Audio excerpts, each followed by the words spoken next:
Y te digo lo mismo, tipo en los cuartos. Bueno, espero que vaya también la cabeza en este tema. Imagínense lo siguiente: esta es una charla que es dos clases en una, y al mismo tiempo cualquier libro de ginecología van a encontrar que hay un capítulo entero que se llama prolapso genital o distopías genitales y otro capítulo entero que se llama incontinencia urina. Y a punto tal que hoy por hoy hay sociedades de uroginecología, que es la unión entre la urología y la ginecología, para tratar estas patologías. Hay subespecialidades de uroginecología, hay fellow en uroginecología. Bueno, voy a tratar en una hora de resumir la patología uroginecológica con los dos ítems principales, que es el prolapso genital y la incontinencia urinaria. No lo he integrado por lo siguiente: habitualmente cuando las pacientes vienen a la consulta no vienen con el cartelito tengo incontinencia, o bien otra que dice yo tengo distopía. La que viene con un tema hay que indagar el otro porque muchas veces van de la mano. Bueno, arrancamos con la incontinencia urinaria, después integramos todo. La definición de la Sociedad Internacional de Incontinencia define a la incontinencia urinaria como la pérdida involuntaria de orina objetivamente demostrable y que ocasiona problemas sociales o higiénicos. Por lo tanto, incontinencia es involuntaria, es objetivable, tiene que ser a través de la uretra, porque si no tenemos que descartar que no sea una, sino por la uretra y se escapa orina, que es una fístula. Y esa persona tiene que ser por la uretra y tiene que generar al paciente un problema higiénico y social. Hay personas de 40 y pico años que no quieren tener reuniones con amigos o salir de la casa si no saben que tienen un baño cerca. O no salen a tal lado, no van a un cine porque se me tengo que levantar 3 veces para ver una película. No quieren viajar si no tienen en el mismo medio de transporte un baño. Es terrible el problema higiénico y social que genera. Simplemente por el cuerpo fisiopatológico, siempre les digo, ustedes lo tienen más fresco que nosotros. Elementos anatómicos: la vejiga es un órgano hueco, músculo membranoso. La capacidad normal de una vejiga es entre 300 y 650 mililitros y está integrado por mucosa, músculo liso flexiforme, que son 3 capas. Hay una parte específica de ese músculo que se llama detrusor, que integra principalmente el trígono, y la serosa. Entonces, mucosa, músculo, serosa son las 3 capas que tiene, y a su vez el músculo tiene 3 capas. Como se van implicando las fibras, el ciforme tiene 3 capas. El trígono, muy importante en el estudio, es la base, está en la base de la vejiga, y es un triángulo que se llama trígono entre los uretres y la uretra. Vamos a ver que nos imaginamos acá una vejiga, acá llega una uretra, acá llega la uretra y acá sale la uretra. Ese triangulito se llama trígono y es muy importante porque embriológicamente tiene el mismo origen que el cuello uterino, que el tercio superior de vagina, por lo tanto tiene receptores estrogénicos. Y cuando empiezan los pacientes, sobre todo, a tener trigonitis, una de las trigonitis es la hipoestrogénica, cuando hay hipotensión, principalmente lo consumo. Y ya pasaron por 4 clínicos que estuvieron tratando con antibióticos y no era infección urinaria, era una trigonitis hipoestrogénica. Consulta con de la guardia. Y no, tomate un antibiótico porque no pudimos, hacemos un seguimiento. Y va ligeramente patológico, le hace un antibiótico y trae un antibiótico. Era para el envejecimiento, por lo menos local de todo.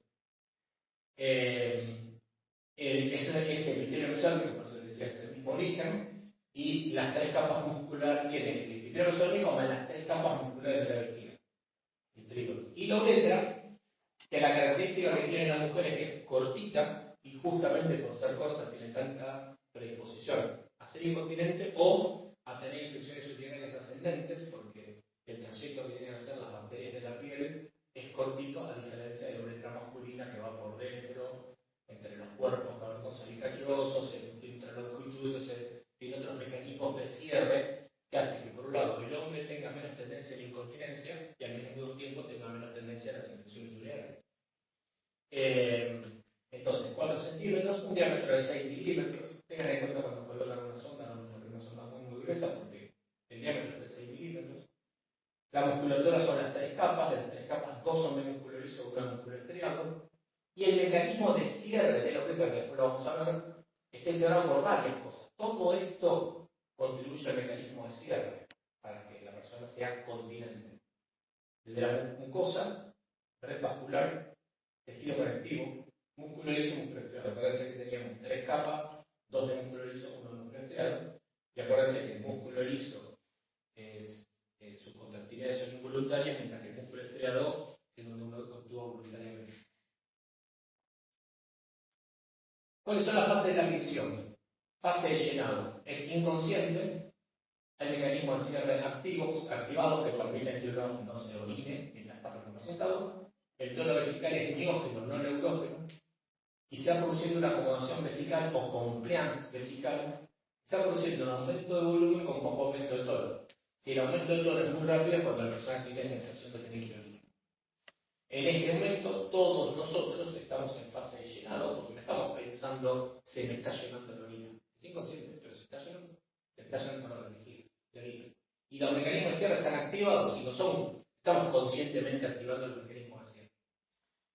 Bueno, en cambio, la fase de vaciado, uno dice, bueno, ahora voy a ir a vaciar la vejiga. Es consciente, activa, voluntaria, y esto está relacionado con la definición de incontinencia. Y se produce por contracción del músculo liso vesical y relajación de los mecanismos de cierre uretrales. Hay 2 fases coordinadas por el sistema nervioso central.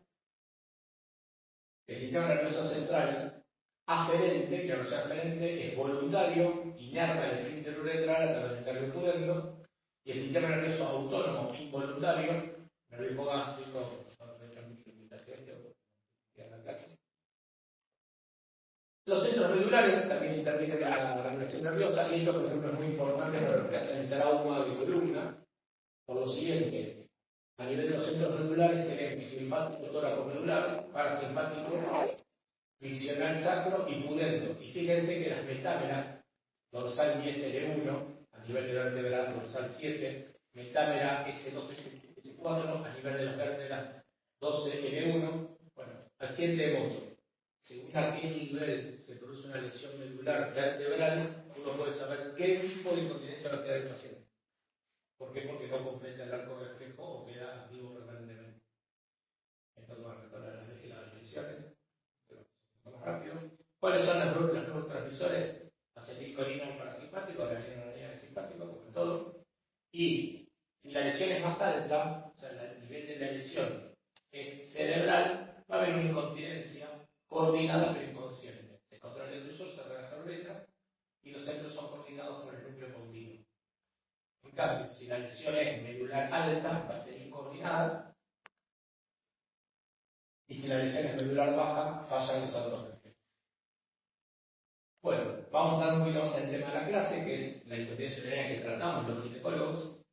Según la Sociedad Internacional de Continencia, tenemos 2, hay varios tipos. Los 2 más grandes son incontinencia urinaria de esfuerzo o de estrés, vamos con la sigla así viene dentro de la clasificación, la incontinencia de urgencia, la mixta, que es la asociación de las 2. Prácticamente, conociendo estas 3, hacemos gran parte del diagnóstico. Después tenemos más específicas, lo ven más que nada los clínicos, lo ven los que hacen neurología, lo ven los diabetólogos, que son incontinencia urinaria por rebosamiento. El paciente termina eliminando la orina excedente, pero la orina, la vejiga permanentemente llena.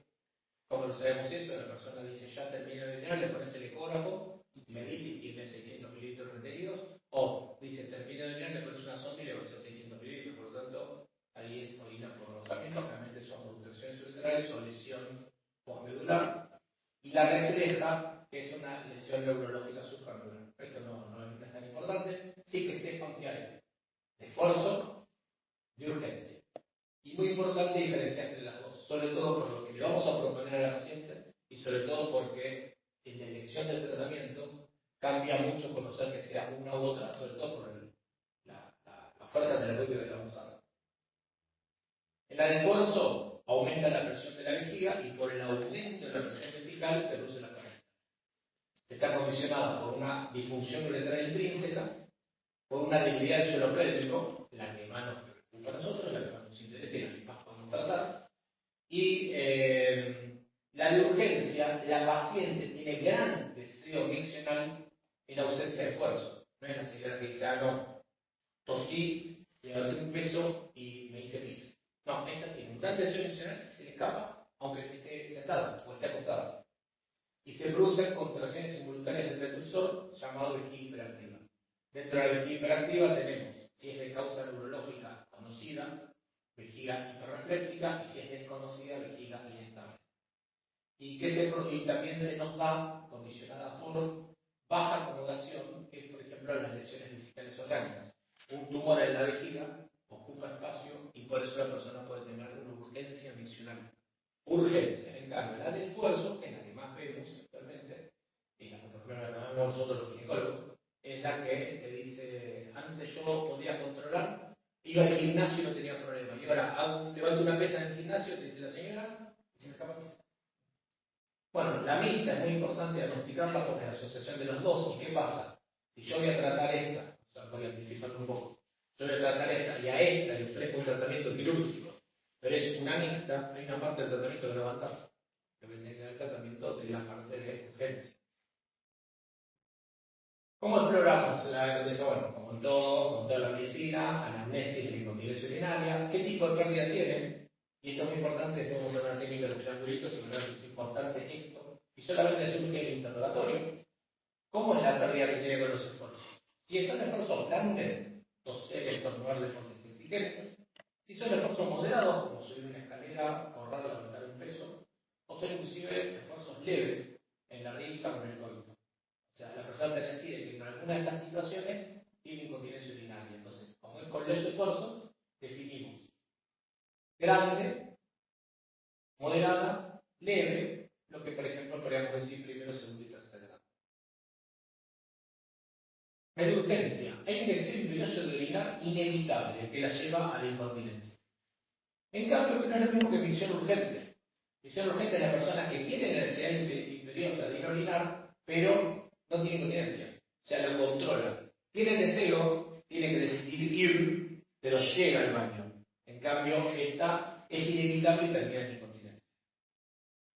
Bueno, hay que estudiar qué frecuencia miccional tiene, cuántas veces por día orina, si tiene violencia nocturna, cuántas veces se tiene que levantar de noche a orinar, o inclusive si de noche moja la cama, número de tipos de compresas que usa, una forma, por ejemplo, más que nada para el especialista que uno tiene, una forma de estudiar esto es pedir a la paciente que calcule el peso de los apósitos que usa secos y el peso de los apósitos que usa de todo el día, compare y por eso sabe la pérdida que tuvo, por el peso.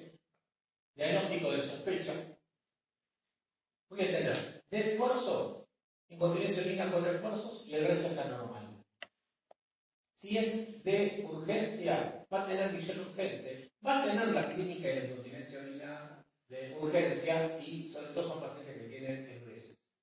Entonces la señora esta dice, yo el resto del día estoy perfecto, pero me está un poquito no hago un esfuerzo.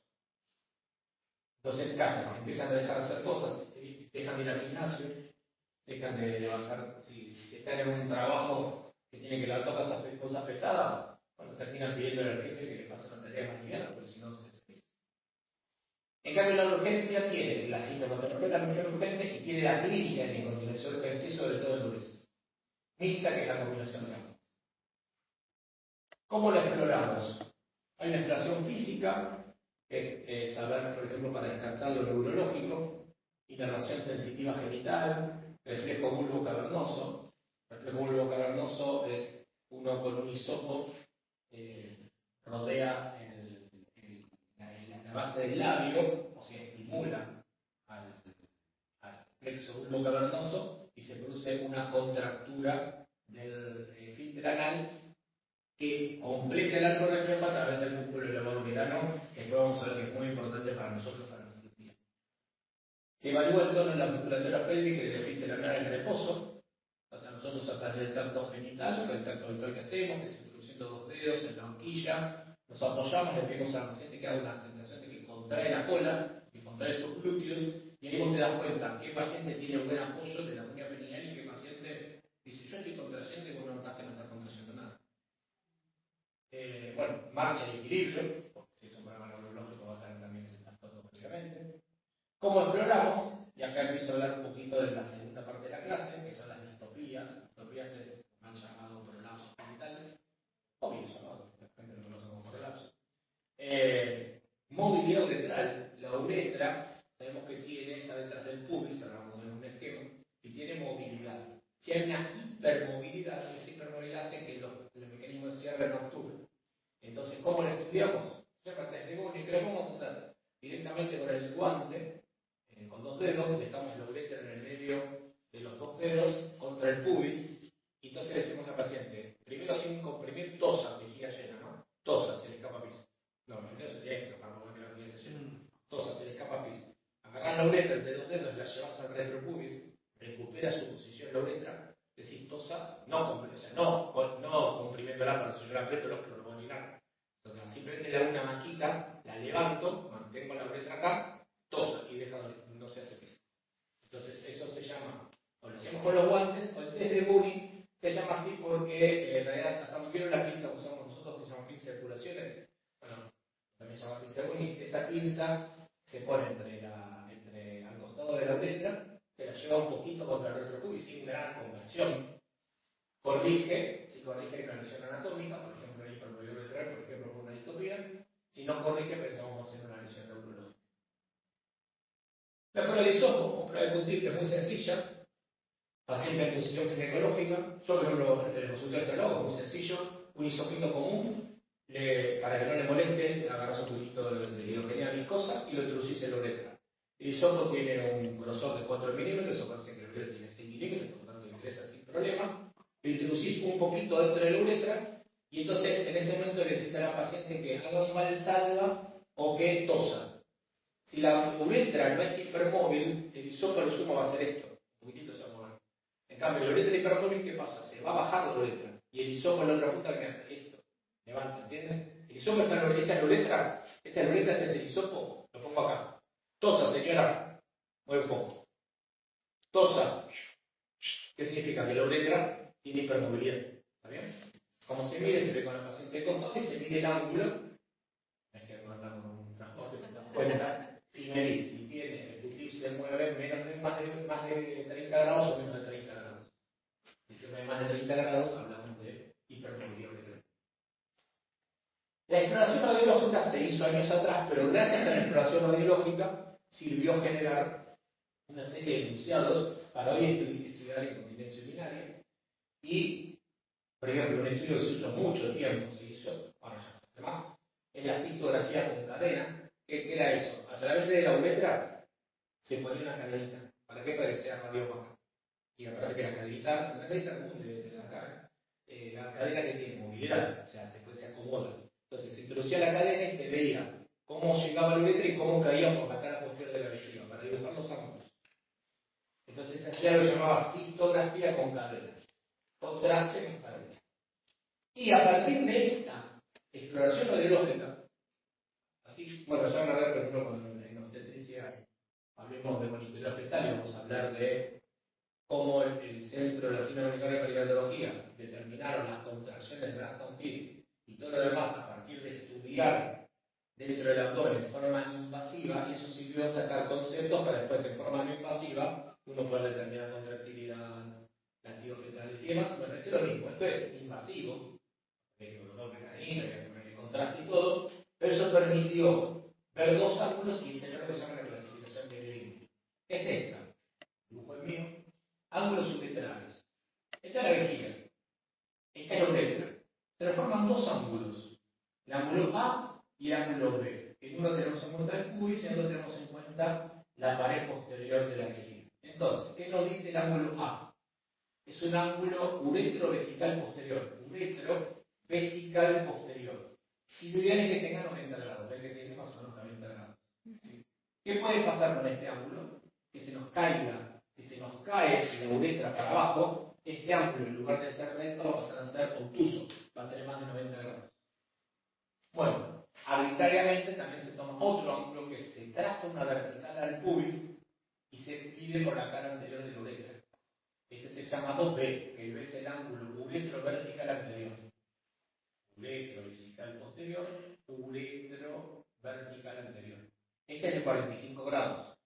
Lo mismo, si se cae esta parte, o sea, si desde acá arriba se nos cae la uretra, este ángulo en lugar de ser de 45 grados va a aumentar.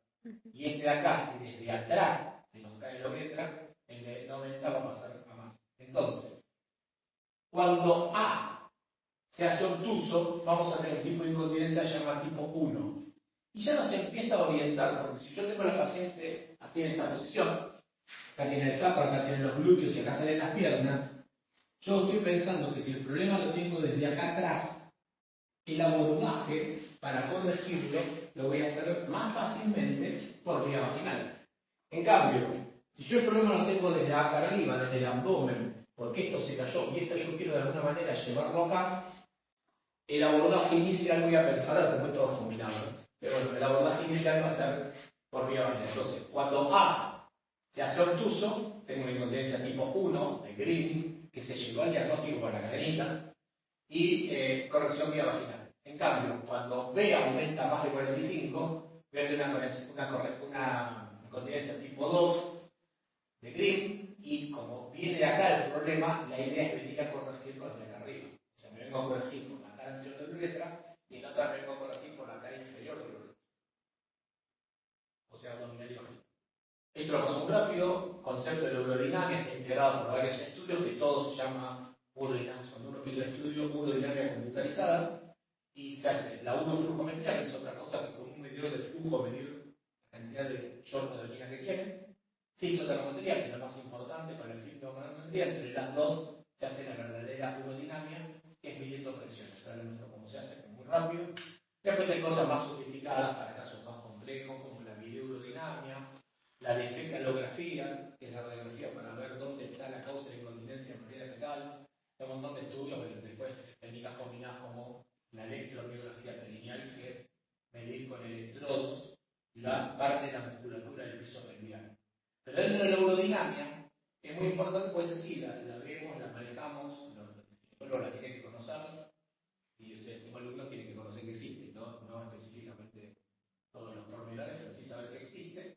Y algunas indicaciones de urodinamia son pacientes con incontinencia de orina que no responden al tratamiento empírico basado en sintomatología. Yo a una paciente le digo, mirá, llevas 10 años de menopausia, antes no te hacías piso, ahora sí, estás con los calores, bueno, vamos a enriquecer un poquito con estrógeno, estás posiblemente con un poco de contracciones del detrusor, vamos a dar un antimuscarínico, lo vamos a ver, bueno, le damos un tratamiento empírico, no mejora, decimos, uy, acá puede haber una lesión interna, puede haber una lesión de esfínter, puede haber una lesión intravesical. Entonces, en la paciente con impotencia que no responde al tratamiento empírico, basado en sintomatología, le pidió el urodinamia. Siempre antes de una cirugía de incontinencia de orina, porque yo en la cirugía de incontinencia le voy a proponer, por ejemplo, una técnica. Y si la paciente de urodinamia me indica que tenía otro problema, con la posicirugía no lo voy a corregir.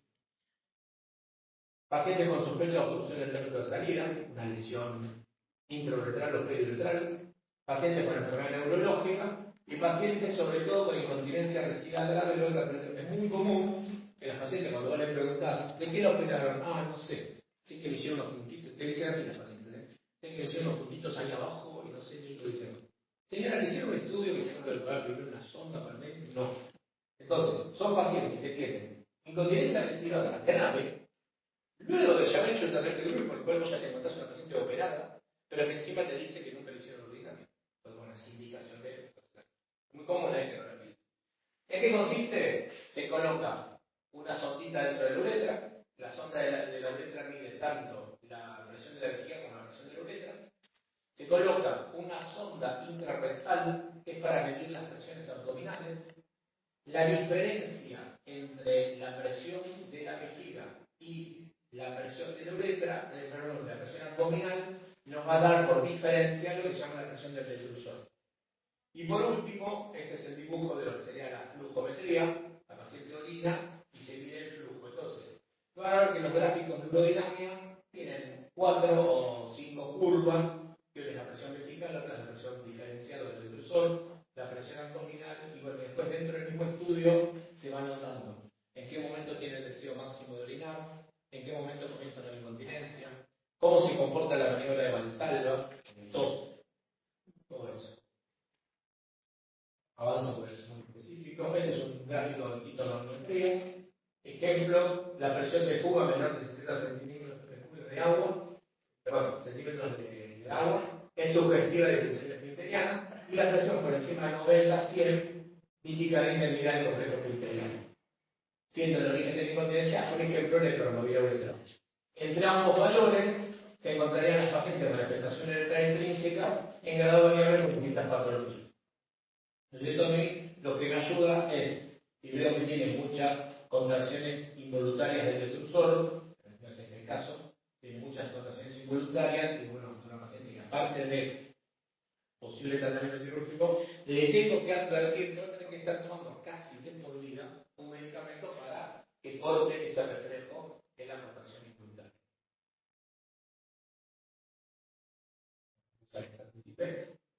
Es útil para definir vejigas de capacidad disminuida normal aumentada, si la vejiga es estable o inestable, por las contracciones del detrusor, y si la vejiga es de baja acomodación o de acomodación normal. Entonces, si hemos detectado incontinencia urinaria de esfuerzo, en el test de incontinencia voy a saber si es una verdadera genuina, se llama genuina, incontinencia urinaria de esfuerzo, la citomanometría me tiene que dar normal. En cambio, mixta va a tener el detrusor inestable y no parece la contracción. Este es lo que dicen, si los fotos que existen. Esto es importante. Acá empezamos a entender por qué es continente o es incontinente. Dentro de la urodinamia está la esfínterometría, que es medir la presión directamente de intrafisical e intrauretral. Con las mismas zonitas, que tiene dos receptores de presión dentro de la misma zona. Uno me mide adentro de la vejiga, otro me mide en la uretra. Entonces, la presión de cierre, PSU, pero después vamos a ver la clasificación, es la diferencia entre la presión intravesical e intrauretral. Y esto es un concepto, agarramos una botella, la damos vuelta, llena y la damos vuelta, le ponemos la tapita abajo. La presión del líquido dentro de la botella es la presión de la vejiga.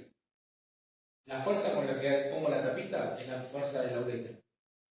Mientras la presión de cierre de la uretra esté alta, por más que dé vuelta la botella, la sacuda, no va a salir líquido. Donde empiezo a desenroscar un poco, va a ser menor la presión de cierre que la de arriba, porque es una columna de agua, y entonces va a ser incontinente. Entonces, si la presión de cierre uretral es positiva, o sea, es mayor que la intravesical, mujer continente. Si la presión de cierre uretral es negativa, mujer incontinente. ¿Por qué siempre aclaramos en mujer? Por motivos que bueno, en ginecología. Segundo, porque incontinencia urinaria es típica de la mujer. Y tercero, que habitualmente en el hombre tenemos el caso contrario. El hombre tiene retención de orina por problemas de la próstata. O sea, viene la total diferencia que hay. La mujer es incontinente y el hombre retiene. Bueno, aunque parece mentira, en ambos casos a veces se usa una sonda, pero con distintos motivos. Entonces, continencia y incontinencia depende del balance final entre las fuerzas de expulsión y las fuerzas de retención. Si aprieto mucho, pero lo de abajo se lo contiene, contiene. Si aprieto mucho, pero lo de abajo no contiene, va a ser incontinente. Y otras veces es, aunque no apriete mucho, si lo de abajo no contiene, también va a ser incontinente, de distintos orígenes. Este mismo enunciado lo ponemos arriba de la foto siguiente, porque este nos va a marcar continencia. Incontinencia depende del balance final. Y entonces voy a tener, ¿cuáles son las fuerzas de expulsión? La fuerza de expulsión está dada por la presión intravesical. La presión intravesical es lo que se llama fuerza de expulsión. Y que se llama PIB, presión intravesical. Y está dada por presión abdominal. O sea, ¿yo puedo sacar la presión abdominal? No puedo, porque yo soy una persona que tiene una presión en el abdomen, que tiene intestino, tiene panículo liposo, todo eso hace que la vejiga esté apretada por esa presión abdominal. Esa va a estar siempre. Activa el detrusor. Y por último, tono músculo liso o presión basal. O sea, la vejiga va a tener una presión propia dada por el músculo liso, que es el que va a permitir que a poquito se vaya llenando, hasta que llegue un momento que no se estira más. Y es donde viene el reflejo imperioso del dinamo. Va a haber una actividad del detrusor que va a estar coordinada. Va a haber una actividad del detrusor que no va a estar coordinada, es lo que llaman contracciones no inhibidas del detrusor. Y por último, va a haber una presión abdominal que va a estar siempre, que esa no la podemos evitar. Entonces, ¿qué sucede? Cuando yo tengo la presión intravesical, vamos a decir que es la sumatoria de estas tres presiones: abdominal, del detrusor y de la basal. Ahora, ¿qué pasa en la fase de llenado vesical? La presión intravesical va a estar dada por la presión abdominal. ¿Por qué? Porque la del músculo liso desaparece, porque el músculo liso se deja distender, y a su vez la del detrusor desaparece, porque si no, no se podría llenar la vejiga. Entonces, ¿qué presión queda? La abdominal, que es la que está está. No se puede sacar la presión abdominal. Esa está presente. En cambio, en la fase miccional, la presión intravesical va a estar dada sobre todo por la presión del detrusor, porque si ahora quiero vaciar. Bueno, ahora, ¿qué son las fuerzas de retención? La presión del cilindro uretral. La tapita de la botella. Presión del cilindro uretral. Entonces, la presión uretral máxima es una definición que la presión del cilindro uretral es una ecuación que yo tengo. Tengo una presión de uretral máxima menos la presión intravesical es lo que se llama presión del cilindro uretral. ¿Cuánto necesito? Cerrar la uretra para que la presión de la vejiga no venza a la presión uretral máxima. Esta fórmula es lo que nos va a decir si PUM, o sea, presión uretral máxima, es menor que presión intravesical, habrá incontinencia. A partir de esto surge otra clasificación. ¿Se acuerdan que estaba en la clasificación de la cadenita? Que decíamos, según el ángulo, si me voy desde abajo, si me voy desde arriba, no importa exacto, pero sepa así, pero para que tenga una idea, pues puedo venir el gráfico que incluye todo. Entonces, yo puedo tener, desde un punto de vista fisiopatológico, incontinencia urinaria, ya sea o por aumento de PIB, antes de ver el gráfico, piénsenlo, ¿por qué se puede ser incontinente? O porque aumento acá arriba, o porque disminuyo acá abajo. Puede ser por aumento acá, por acá, o ambas.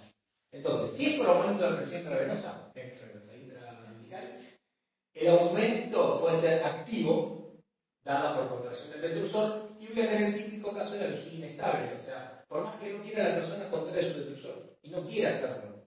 Entonces, dentro de esa vejiga inestable, voy a tener primaria, ausencia, secundaria, porque ya sé que es causa neurogénica, por ejemplo, que le dije antes, el traumatismo hematomático.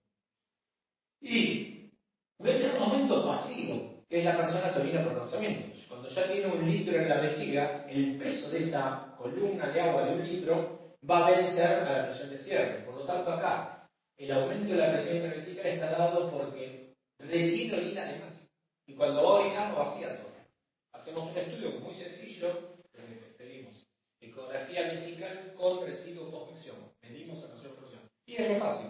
Decimos a la persona que venga con una buena retención de orina hasta donde aguante, se mide los volúmenes de la vejiga, vieron que con 3 medidas uno calcula el volumen en la ecografía, me dice el volumen, centímetros cúbicos, mililitros, y dice vaya a orinar, y cuando vuelve le pones el ecógrafo, y tendrás que encontrar que realmente le haya vaciado, hay un 30-40 milímetros que siempre queda retenido, se lo considera normal. Si una persona tenía 400 en la primera medición y cuando vuelve a orinar dice no, ya oriné, perfecto. Siente que se le fueron las ganas de orinar, sí, no tengo ganas de orinar. Le pones el cuerpo y tiene 300 adentro porque orinó sin nada, está orinado por avanzamiento.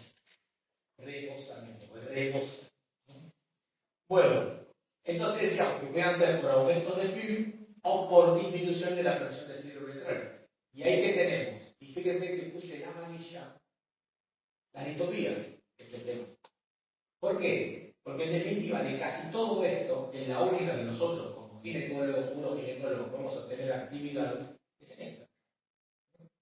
Anatómicas. ¿Por qué? Porque la posición del cuello de la vejiga con la uretra, lo que se llama posición uretrocervical, está descendida, está cambiada de lugar, está hipermóvil, con zonas que vamos a poder actuar. Heterogénicas son personas que, por ejemplo, tuvieron algún sondeo traumático y quedó el mecanismo interno de cierre roto. Neurohormonales, inflamatorias, farmacológicas. Entre las neurohormonales también podemos actuar un poco con medicación, porque como el nombre dice hormonal, acuérdense de los estrógenos. Entonces, esto es un comparativo entre la vejiga hiperactiva, que nos va a dar incontinencia de urgencia, y la incontinencia de esfuerzo. Y fíjense, es comparativo. Urgencia, sí, poliacuria, sí, más de 8 veces al día. Fuga, orina, sí. Magnitud de la fuga, importante. Capacidad para llegar a tiempo, no. Se despierta de noche a orinar habitualmente. En cambio, la que tiene esfuerzo, o sea, que solamente va a ser incontinente en el esfuerzo, todos los no tiene urgencia, no tiene placuria, o sea, lo que acredita si ella no hace esfuerzo no va a tener problema. Si no tose, si no estornuda, no va a tener problema. Realmente no se le escapa orina, excepto que se hace esfuerzo. Capacidad de llegar a tiempo, sí, se despierta de noche a orinar raramente. Las cenas muy mayores se despiertan de noche a orinar con una serie de mecanismos, no solo urinarios, hormonales, sino también porque por sí ustedes saben que con clínica en geriatría, durante el día se va reteniendo más líquidos y durante a la noche ese tercer espacio que se forma, empiezan, si su función urinaria está bien, empiezan a reabsorber y orina mucho de noche, por eso no las señoras mayores dicen, mire, si a partir de las 7 de la tarde, trate de no tomar mate, no tome café, nada que le haga tener que levantarse 3 veces de noche a orinar, porque no descansa, se levantan 3 o 4 veces de noche a orinar. Los saltos, los salteamos, simplemente para nombrarles, los anticolinérgicos son los medicamentos que utilizamos nosotros, con actividad hormonal específica. ¿Y qué depende? Dentro de los anticolinérgicos hay lo que se llaman receptores muscarínicos. Los M3 son los más específicos. ¿Por qué son específicos? Porque tienen más que nada acción directamente en inhibir la contracción del grosor y mejorar la presión de cerebro-retral por acción directa, evitando otros efectos muscarínicos, como por ejemplo sequedad de boca, sequedad de conjuntiva, todas las mucosas. Entonces, cuanto más efecto muscarínico específico tenga, entre ellos el M3, más acción va a dar. Los M3 contractividad vesical específicos. Entonces, dentro de los distintos productos, nombres de drogas, nombres comerciales, esto fíjense, algunos son antimuscarínicos, no es selectivo al M3, algunos son M2M3, algunos son M2M3, otros son M3M3, por lo tanto, yo tendría que decir, si yo utilizo solifenacina o dalifenacina, que están bien vigentes, voy a tener un efecto más deseado, tanto en lo que es mejorar la incontinencia, como en que no le dé síntomas colaterales. Bueno, y yo cuando tengo que tratar a la paciente le dije, no viene con el cartito técnico de incontinencia, la paciente también viene con prolapso.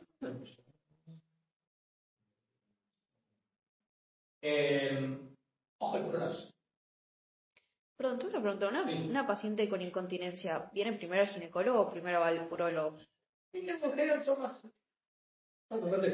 No, generalmente consulta más al ginecólogo. Sí.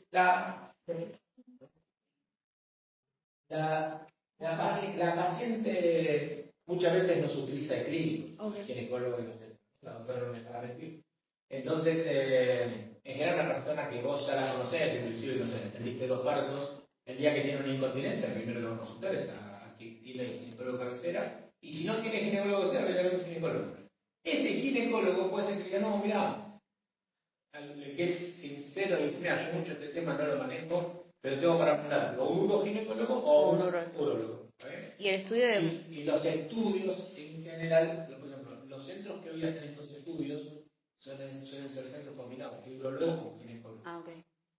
Cuando mandas a hacer lo que les dije antes, una urodinamia computarizada, en general lo mandas a estudios que se llaman de urología y de uroginecología. Claro, porque donde cursamos uro tenían una sala urodinamia y... Sí.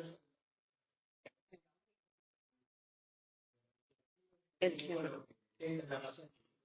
tiene, con el informe después le ayuda a decidir qué tipo de tratamiento le ofrece. ¿Dónde hicieron? En el Durán. Y ahí estuvieron viendo algo de este tema. Sí. Tuvimos clase de incontinencia urinaria y estaba... y estaba la... El otro era, claro. Era hombre, no se hablaba otra cosa. Es que allá, les dije, los urólogos realmente tratan los hombres, las mujeres las tratamos el ginecólogo y después hay una cuestión intermedia, porque en realidad más incontinencia tiene la mujer y el hombre tiene problemas de la retención. Todas las clases nos las dieron hombres, pero la clase de incontinencia urinaria nos la dio la única uróloga que había. Claro. Bueno, entonces les decía, después de todo lo que hablamos de incontinencia, dijimos, como esto es integrado, ojo, ¿qué le vamos a ofrecer? Vieron que, parece bien, perdón, ¿ven? Claro, ¿ven que tiene una hojita de pera? ¿Ven que parece como una pera? ¿Alguien tiene una pera? No comen pera ustedes, no tienen. ¿Alguien tiene una pera? ¿Cómo no? ¿Cómo está haciendo una pera? Yo no sé, no es una pera.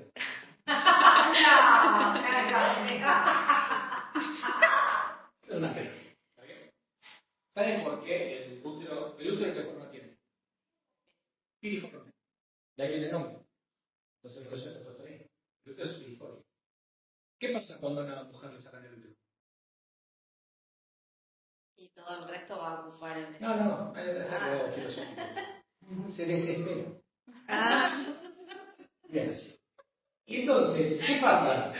Cuando la pera, que es el útero, se va para afuera, yo tengo que tratar de reponerlo en su sitio.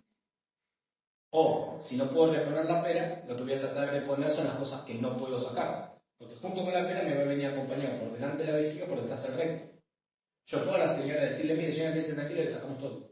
No puedo dejar sin vejiga ni sin recto. ¿Está bien?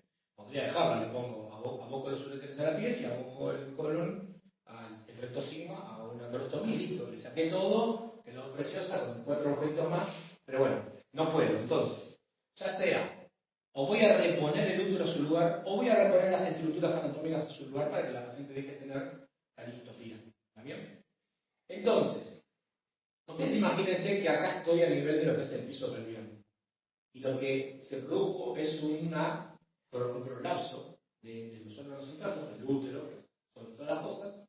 Yo voy a tener que reponer eso a su lugar. Y yo, la forma que tengo para esa pera llevarla de nuevo a su lugar es de dos maneras. Yo puedo o mejorarle el sostén, o sea, si yo quiero solucionar la pera celular, yo le puedo o mejorar el sostén o mejorarle la suspensión.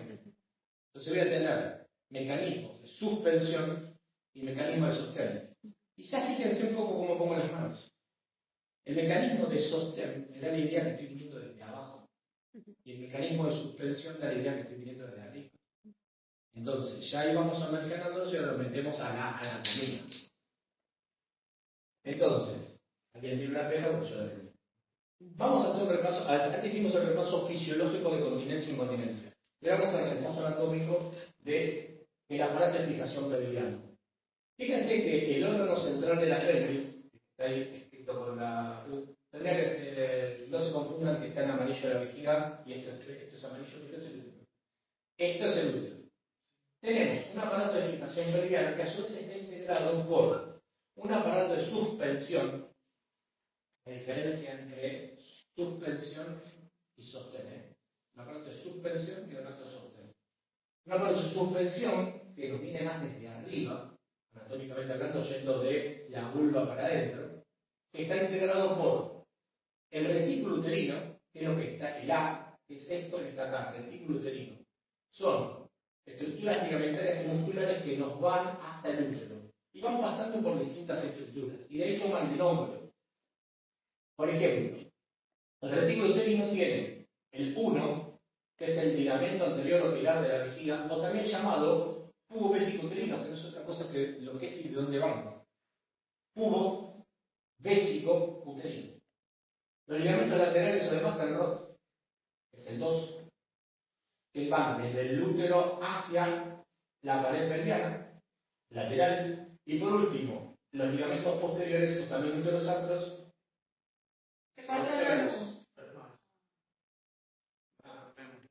sí, nos acercamos un poquito. Pobrecita está agotada la batería, la sigo, no pasa nada. Seguimos por acá. ¿Me sigue a ver? Sí. No sé cuánto me va a dar porque tiene poquita batería. Bueno, entonces.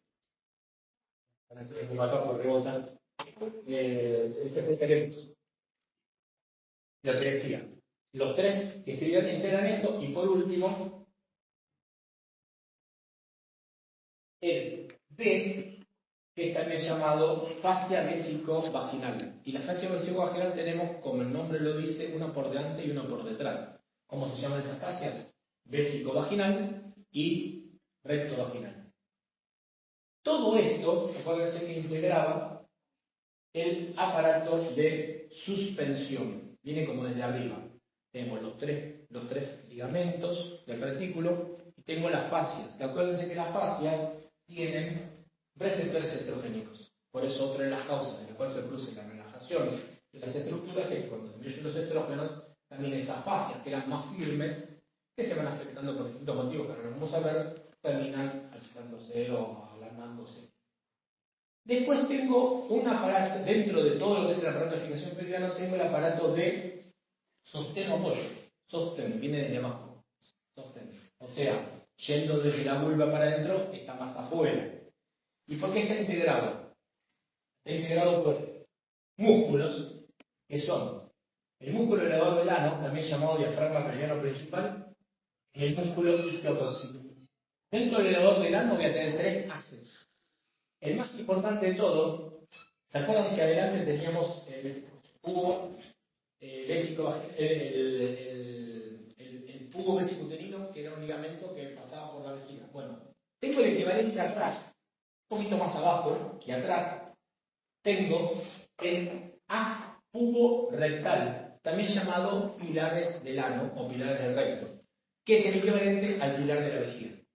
¿Y por qué hago hincapié en esto? Porque tanto al ligamento pubo-vesicuterino como a los pilares del ano, ligamentos del ano, o también llamado músculo del ano, uno de los haces del ligamento del músculo del ano, a ese también tengo acceso en la cirugía. A los dos tenemos acceso en la cirugía. Oh, no, volvió la luz. Volvió la luz. ¿Listo? Volvió la luz. Volvió la luz.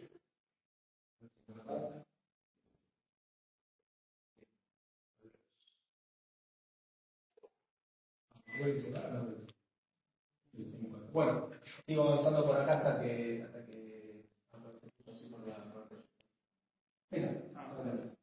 bueno, entonces, te decía, ¿ven este músculo que está acá? A, B y C, todo entero lo llama el músculo elevador del ano. Dentro del músculo hay un haz muscular que se llama pubo rectal o también llamados pilares del elevador del ano. A este nosotros tenemos acceso por la cirugía.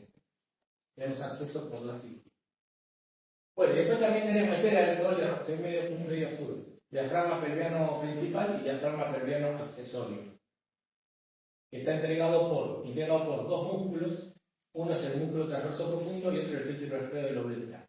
A este músculo, el músculo transverso profundo, tenemos acceso al transverso profundo, transverso superficial y el bulbo cavernoso. Tenemos acceso, por ejemplo, ya lo van a ver en la obstetricia, cuando hacemos una episiotomía. Cortamos, uno de los músculos que incidimos es este. Por eso tiene que estar muy bien reclinada, porque si no la paciente a los 30 años tiene al bebé, pero a los 60 años tiene el prolapso, la distopía.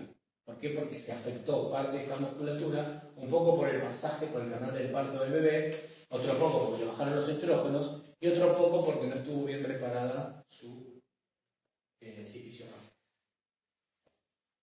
Bueno, esta es la verdadera anatomía, no lo dibujo mío, pero esta es la verdadera anatomía, para que se entienda. A ver. Bueno, ¿y en qué es el prolapso genital? Es el descenso de los órganos de la cavidad pélvica hacia la vagina. No existe consenso clínico para definir si el prolapso es como patológico, porque uno puede decir que se considera una hernia fisiológica en toda señora que tuvo algún antecedente obstétrico, pero dependiendo qué grado tiene, qué síntomas accesorios tiene, sí, termina siendo patológico. Entonces, ¿cuál es la epidemiología? Se calcula que entre un 3 y 6% de la población desarrollará prolapso cerebral en algún momento de su vida.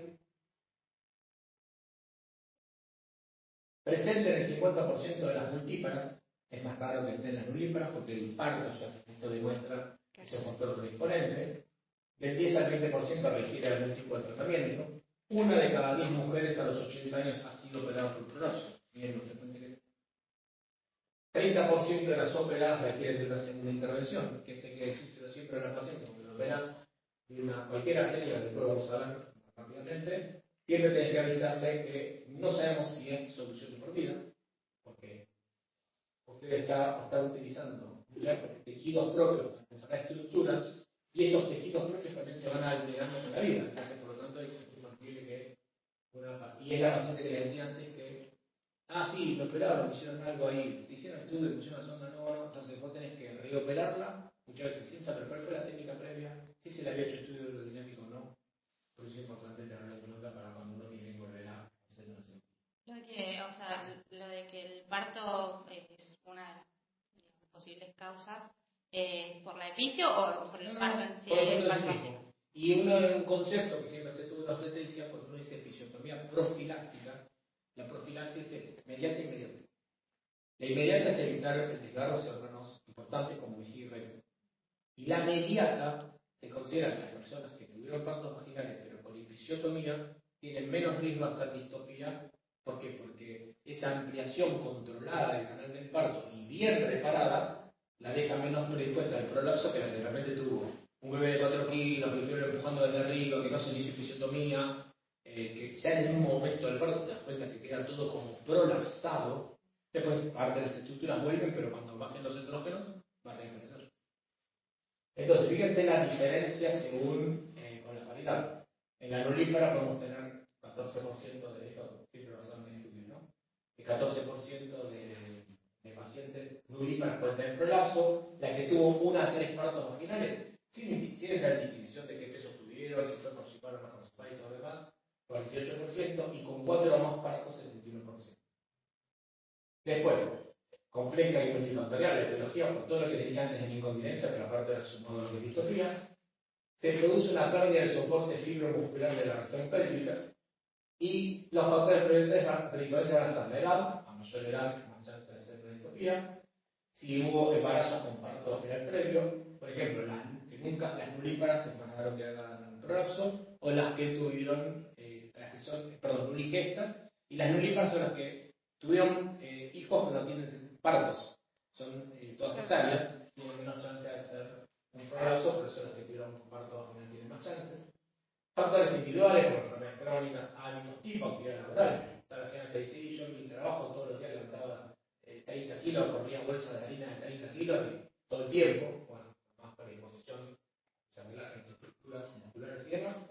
Y ahora vamos a hacer una slide dividido en 4 partes, donde todo nos asocia a la clínica y a la signología. Entonces, acuérdense, distopía genital, la distopía que es simplemente que los genitales no estén en el lugar que tienen que estar, que se llama distopía, puede ser de posición, de flexión, de versión, se ve medio. No bajas quizá un poquito, como antes cuando la subimos a veces se ve menos. Sí, baja, porque no está prendida la estufa. Ayuda un poco a que se vea mejor. Bueno, esto es. ¿Cuál es la posición epiteliuterina? La anteversoflexión. ¿Ya lo vieron? Dentro del prolapso genital, ¿qué es el verso genital? Es una hernia a través del hiato urogenital.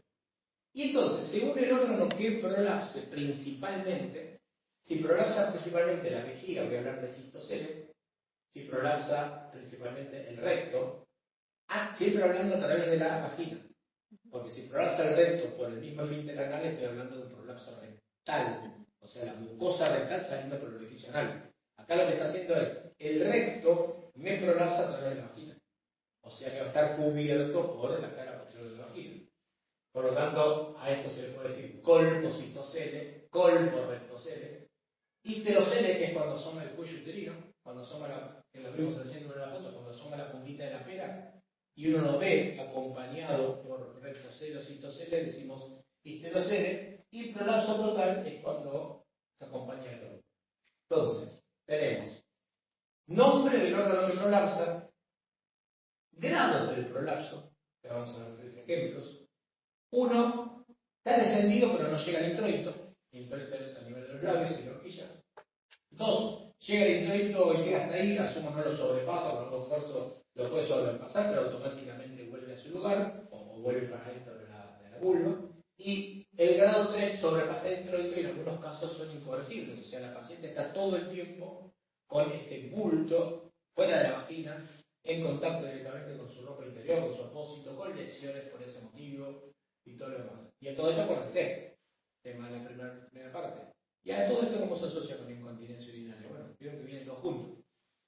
Y por último, la clínica del prolapso que voy a tener, según grado, según órgano que prolapsa. ¿Y qué modificación funcional me puede producir? Porque está la paciente que consulta diciendo, estoy todo el tiempo con una sensación de que tengo algo colocado en la vagina. La verdad es que es como si tuviera, cuando usaba tampón, como si tuviera un tampón colocado, pero no tengo nada. Y con ese ejemplo, que tiene el útero, el cuello uterino ocupándole la vagina. Sensación de cuerpo extraño, incontinencia urinaria de esfuerzo, lo que hablábamos antes. En algunos casos es tan avanzado el prolapso que les mejora la incontinencia porque se cambiaron los ángulos que encontré al principio. Y uno tiene que preguntar a la señora, usted para orinar. A veces tiene que empujarse, sí, y se me toca empujar el bulto. Cuando se empuja el bulto para adentro puede orinar. que se acuerdan los ángulos, se invierten los ángulos y puede recuperar la funcionalidad peroniana. Ginecorragia. La ginecorragia sobre todo va a venir por lesiones de decúbito, escalas que se van produciendo. La paciente diciendo, ven un consultor porque tengo pérdida de sangre. Cuando ves un espectro, te encontramos un montón de lesiones, me dice, señora, que usted, sí, a veces tengo algo que me asoma y me lastima. Y por último, dolor lumbar. Dolor lumbar por dos mecanismos. Por toda la tracción de los ligamentos. Acuérdense que el plexo hipogástrico viaja por detrás, por donde tiene que mostrar los ligamentos uterosacros. Y por otro lado, son pacientes predispuestas a la infección urinaria. Por lo tanto, por infecciones urinarias recurrentes, también van a tener dolor lumbar. Entonces acá tienen integrado un poco la clínica de qué órgano, qué grado, y según grado, órgano y modificación funcional, qué sintomatología asociada va a tener la paciente. Esto simplemente se os traje a consideración, muy pocos ginecólogos lo manejamos, incluido. Es una clasificación que se dio con la intención de poder que todos hablemos de lo mismo, se llama COQ, y es ponerle puntos. Es muy complicada y es más, está cayendo aún entre los puros ginecólogos esta clasificación.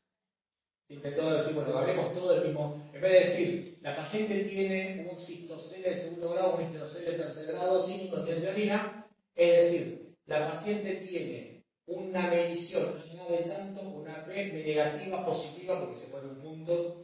Bueno, y todo esto lleva a ser lo que se llama COQ. Permite descripción precisa del soporte pélvico, observar sitios específicos de estabilidad o progresión del prolapso en el tiempo por un mismo y diferente observador, era para que sea comparable. Y finalmente similares juicios como resultado de una reparación quirúrgica. Tenía un montón de sliders que se lo saqué. Yo siempre digo algo, si yo sé que un residente de los nuestros este tema no lo sabe, no voy a pretender que lo sepa. Y es que no quiere saber, vaya a consulta, no tiene problema. Pero hoy un residente mío, si le digo, a ver, hablame porque uno lo va a poder decir. Entonces, no vamos a aprender que ustedes en la cursada de grado lo estén haciendo. Bueno, grado. Acá sí hablamos grado 1, grado 2, grado 3. Fíjense, grado 1 está descendido, pero no sobrepasa el introito. Después decimos, bueno, ¿qué órgano desciende?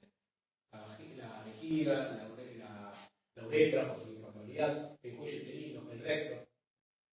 Este es un grado 2 porque se produce acá casi 3. ¿Por qué? Porque ven, ya acá está prolapsando, y se ve un cuello uterino atrófico, un poquitito de cistocele, un poco de rectocele, pero no sobrepasa un poco, pero queda ahí. No es el prolapso total. Y miren el prolapso total. ¿Ven? No me pongan cara de impresión. No, me da mucho miedo. El prolapso total está totalmente, o sea, acá sabemos como acá abajo está el cuello, todo este globo que se produce acá es la vejiga que vino hasta acá abajo, cubierta por vagina, por eso es un colpo citocele. Imagínense dónde están los uretes ahí. Y acuérdense que los uretes llevan al trígono. ¿De dónde está el trígono de esta paciente? Está acá abajo. Entonces, cuando uno tiene que estar operando, tiene que tener cuidado que por acá viene bajando y por acá, hasta acá, puede llegar el urete. Aunque parezca mentira. ¿Por qué? Porque lo bajó todo. Bueno, entonces, ¿cuáles son los objetivos de una cirugía? Reparar y restaurar o preservar la anatomía vaginal, la función sexual. Es muy importante a las pacientes preguntarles si tienen o no actividad sexual. Nos hemos llevado más de una sorpresa y en quirófano, decirle a la reciente acercando al video de los pacientes para no contarla ante todos, 83 años, si mantiene actividad sexual y decimos que sí, y convencida. Por lo tanto, por ejemplo, hay cirugías que llevan lo que es el cierre de la cavidad vaginal que no se le podría ofrecer a esa paciente. Entonces, función sexual, función intestinal, si tiene constipación, si tiene al revés, incontinencia de gases o de materia fecal, y función vésica, que es todo lo que hablamos de incontinencia urinaria o de retención urinaria. Bueno, elección de la técnica y vía, la vía abordaje depende de múltiples factores. Entonces, ¿cuáles son las consideraciones generales para las técnicas combinadas, porque viene acá yo ya les combiné todo, de la relajación del piso pelviano y de la incontinencia urinaria? Entonces, si yo voy a tener una distopía genital, que era el prolapso, que habíamos dicho que existían 3 grados. ¿Está bien? Entonces voy a tener 3 grados según la magnitud del descenso. Y voy a tener una incontinencia urinaria de esfuerzo que también va a tener 3 grados según la intensidad. ¿Se acuerdan que la intensidad lo habíamos dicho? Y sobre todo la incontinencia que manejamos nosotros, que es la del esfuerzo, que podía ser a mínimos esfuerzos, a moderados esfuerzos o a grandes esfuerzos. ¿Está bien? Entonces, el grado 3, ¿cuál va a ser? Al mínimo esfuerzo. El grado 2 a moderados y el grado 3 a el grado 1 a grandes esfuerzos. Entonces, si yo combino todo esto, surge esto. Esto no lo voy a contar en los libros de texto. Es dosifica la paciente. ¿Se acuerdan que ya cuando hablamos de los ángulos en la cadenita, decíamos, esto me da la sensación de que puede ir más por vía vaginal, en cambio esto puede ir más por vía abdominal? Bueno, pero eso no estamos hablando de incontinencia. Pero yo tengo una paciente que aparte de la incontinencia o no, tiene una distopía. Entonces yo le digo, bueno, bárbaro, a grandes rasgos, prolapso, distopía e incontinencia. Si yo tengo mucho prolapso y tengo poquita incontinencia, paso la raya por acá. Tengo mucho prolapso y tengo poquita incontinencia, voy a pensar más en una reparación por vía vaginal. ¿Por qué? Porque ¿qué es lo que me interesa de esta paciente sobre todas las cosas? Reparar la relación de los órganos pelvianos y en lo posible, por esa reparación no transformarla yo, ni en incontinente ni en retenedor de orina. Si yo tengo una paciente donde su principal motivo de consulta es la incontinencia, pero no viene casi asociada a prolapso, porque el prolapso es muy pequeño, la mejor forma de corregirla es tratar de separar la uretra, el retropubis, que vuelva a tener la presión de cierre uretral por la presión del abdomen, y entonces eso inicialmente, porque estoy hablando de parte de un poquito de historia, inicialmente voy a decir, no, voy a hacer el abordaje por vía abdominal. Tengo 3-1 de acá, voy a hacer por vía abdominal. Si yo tengo una paciente que tiene un grado avanzado de incontinencia y un grado importante de prolapso, puedo llegar a utilizar una vía combinada. Esta con esto, voy combinando. Y si tengo una paciente que tiene solo uno de prolapso y solo uno de incontinencia, la tengo que dejar tranquila. Si no opero, soy delincuente, porque no voy a ofrecer nada, no voy a mejorar nada. Ahí son los tratamientos empíricos, mejorarle el tenor estrogénico, utilizar algún antimuscarínico 3, de los que ya nombramos. Bueno, y esto simplemente... Entrarían también las técnicas de, ¿cómo se llama eso? De Kruger, de fortalecimiento. Sí, perfecto. Bueno, para que Kegel, o sea, el señor Kegel. El que es uno, el que tiene incontinencia 1. Kegel, ¿Qué era Kruger? Kruger, ¿qué? ¿Qué era Kruger? Ay, no me acuerdo. Morfología espermática. Es verdad. Muy bien. Oms y Kruger. Sí. ¿Cuánto era normal? De Kruger. Que tuviera... 4 a 14 más. No tiene. Ya no me acuerdo. Que Kruger es morfología no espermática. Kegel es un kinesiólogo del piso pelviano que puso su apellido a los ejercicios de mejorar la musculatura del piso pelviano. Después surgieron avisados profesionales que a través de estética vaginal mejoran y con métodos mucho más sofisticados que mucho más sofisticados que esto que yo estoy proponiendo, y que el ejercicio de Kegel no es otra cosa que la mujer que esté haciendo lo que está haciendo en la casa sienta que contrae su musculatura pelviana. Yo les explico. Sentí que apretás la cola. Si estás sentado en la silla, sentís que te tenés como que levantar por apretar la cola. Bueno, o les digo muy gráficamente. ¿Vieron la sensación de tener que apretar la cola para llegar al baño? Cuando llegás, bueno, eso, así de gráfico. Entonces, contraen durante 20 segundos y relajan 20 segundos durante 20 minutos. Siempre descrita la técnica. Y se recomienda que lo hagan 3 veces por día. Y el señor, al principio vas a estar con el reloj. Después lo haces mientras estás planchando, mientras estás leyendo un libro, te pones 20 minutos con 3, 20 minutos y mejora. Ahora, ¿cuál es el requisito para que mejore? Que haya buen tenor estrogénico. Porque yo le mando a una paciente de 65 años que ya lleva 15 posmenopausia y no le enriquezco la zona con estrógenos locales, estriol, no va a haber nunca la hipertrofia muscular, que es lo que busco. Para que tenga hipertrofia muscular tiene que tener tenor estrogénico. No tiene estrógeno, no sirve nada. O sea, señora, si usted un hacer no se coloca el lóbulo semanal de promestreno y quiere hacer los ejercicios, háganlo, no le va a servir. Hay pacientes que dicen, no, pero yo ando en bicicleta, hago spinning. Perfecto, sigue haciéndolo, pero aparte póngase el óvulo, que va a notar que todo ese ejercicio que hace le va a dar una mejor musculatura. Musculatura. Bueno, una lástima. Igual, chicos, yo estoy viendo todo el tema porque tenemos la clase de allá del oncológico. Y lo que les quería decir es, lo tengo, pero si quieren la primera autora se lo doy, les traje todas las técnicas quirúrgicas que se hacen en la actualidad en video. Sí, pero no. Y volvió. Pero chicos, se los tengo que contar porque... No, tomar simplemente y si no se ponen a buscarlo. Pero están todos. Esto piensen que también es una charla que doy a los residentes y a especialistas. Por lo tanto, o sea, es importante que lo sepan. Sepan que entonces, en definitiva, si yo tengo una paciente con mucha incontinencia, y poco prolapso, voy a tratar de abordarla por la vía abdominal. Si yo tengo mucho prolapso, voy a tratar de abordarla por la vía vaginal e inclusive, en algunos casos tenemos que llevar a la histerectomía vaginal. Saco el útero por vía vaginal, pero le reparo la vejiga con la relación con la uretra para que sea continente y le reparo el recto y la mejoro la cuña perineal de apoyo, que se llama colpopiorragia posterior con piorragia del cerrado de enero. Bueno, y después surgieron todas las técnicas actuales mini invasivas, que en lugar de hacer la cirugía, digamos, abierta, todo es con pequeñas incisiones y con agujas especiales se colocan mallas. Una se coloca a través del transobturatriz, que es el TOT, estaba el video de todo, ¿eh? Otra se coloca a través de adelante del pubis, el TBT. Otras que se colocan una malla que va posterior, que va al sacro espinoso. Ahí tenemos el Nazca TC, el Calister, son todas técnicas nuevas.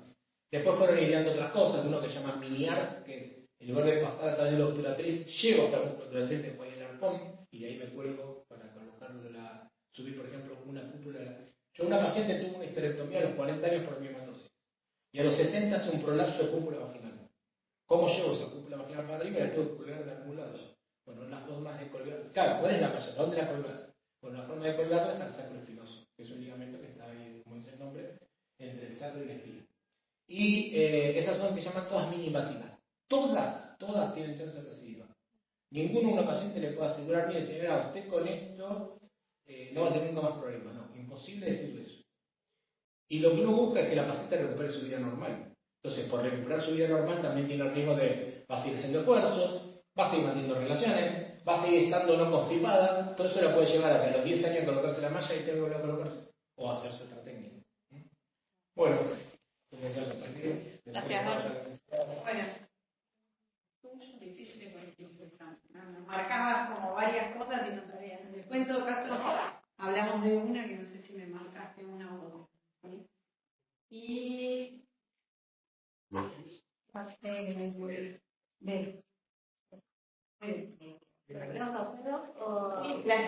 chicas que ya lo vieron, lo devuelven y ustedes lo combinan y se lo dan a Gustavo, ¿sí? Y mañana charlamos.